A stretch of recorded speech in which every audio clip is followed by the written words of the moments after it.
Please make welcome the Executive Governor of Osun State, His Excellency, Senator Ademola Jackson Nurudeen Adeleke.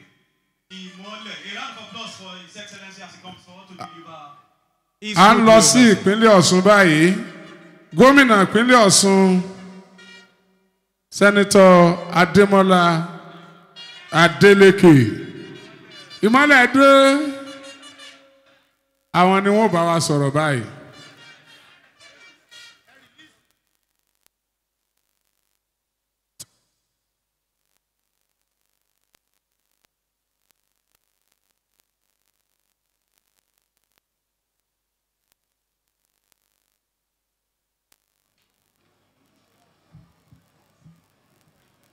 Ògbómọ̀ṣọ́ ṣẹ́nu yìí dùn lẹ́ni Ògbómọ̀ṣọ́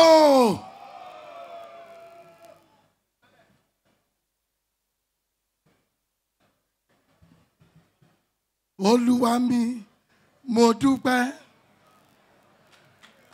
Olúwa mi mo dúpẹ́ Olúwa mi mo dúpẹ́.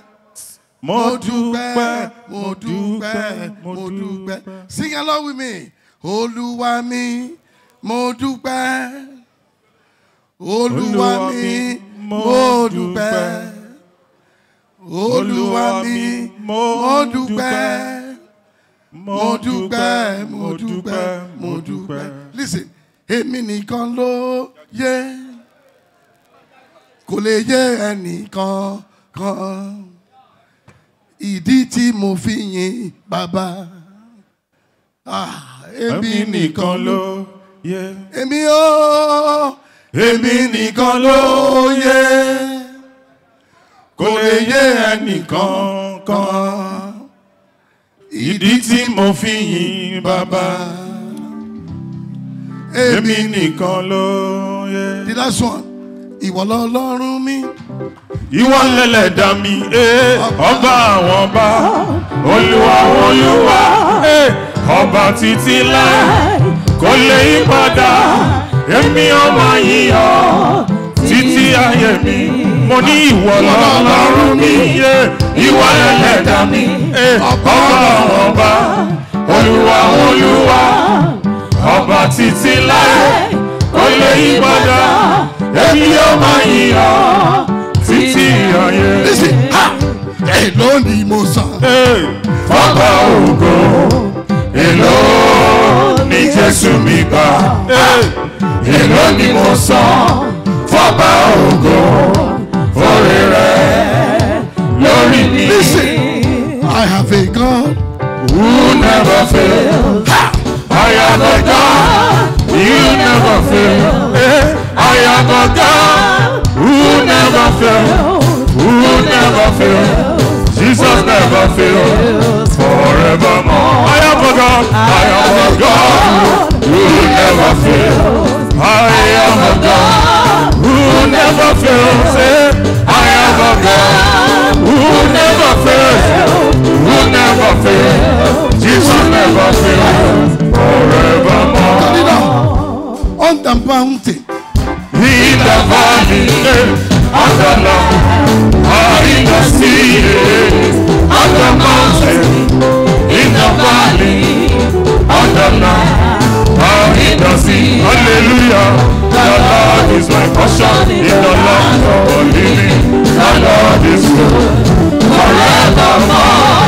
The Lord is my portion in the land of the living. The Lord is good forevermore. Put it up. Ìwọ ni mo wá gbéga. Ìwọ ni mo wá fi fún. Ọlọ́run mi tó gbé níbi gíga. Ìwọ ni mo wá gbéga. Ìwọ ni mo wá gbéga. Ìwọ ni mo wá gbéga. Ìwọ ni mo wá fi fún. Ọlọ́run mi tó gbé níbi gíga. Ìwọ ni mo wá gbéga.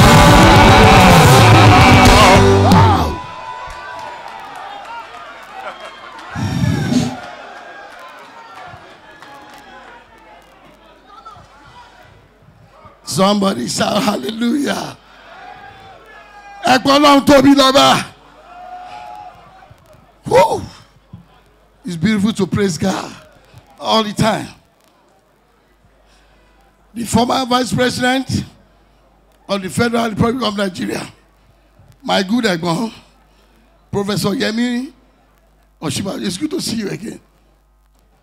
Host Governor, my brother, His Excellency, Engineer Makinde, and other distinguished colleagues, members of National and State Assembly here present, other distinguished political functionaries, our royal fathers here present, notably our Baba Oni of Ife, His Imperial Majesty, Ọba Adeyeye Enitan Ogunwusi Ojoya II, my own Baba Timi Ofede, Ọba Muniruddin Adesola Lawal, and others, religious leaders and other prominent personalities, security operatives,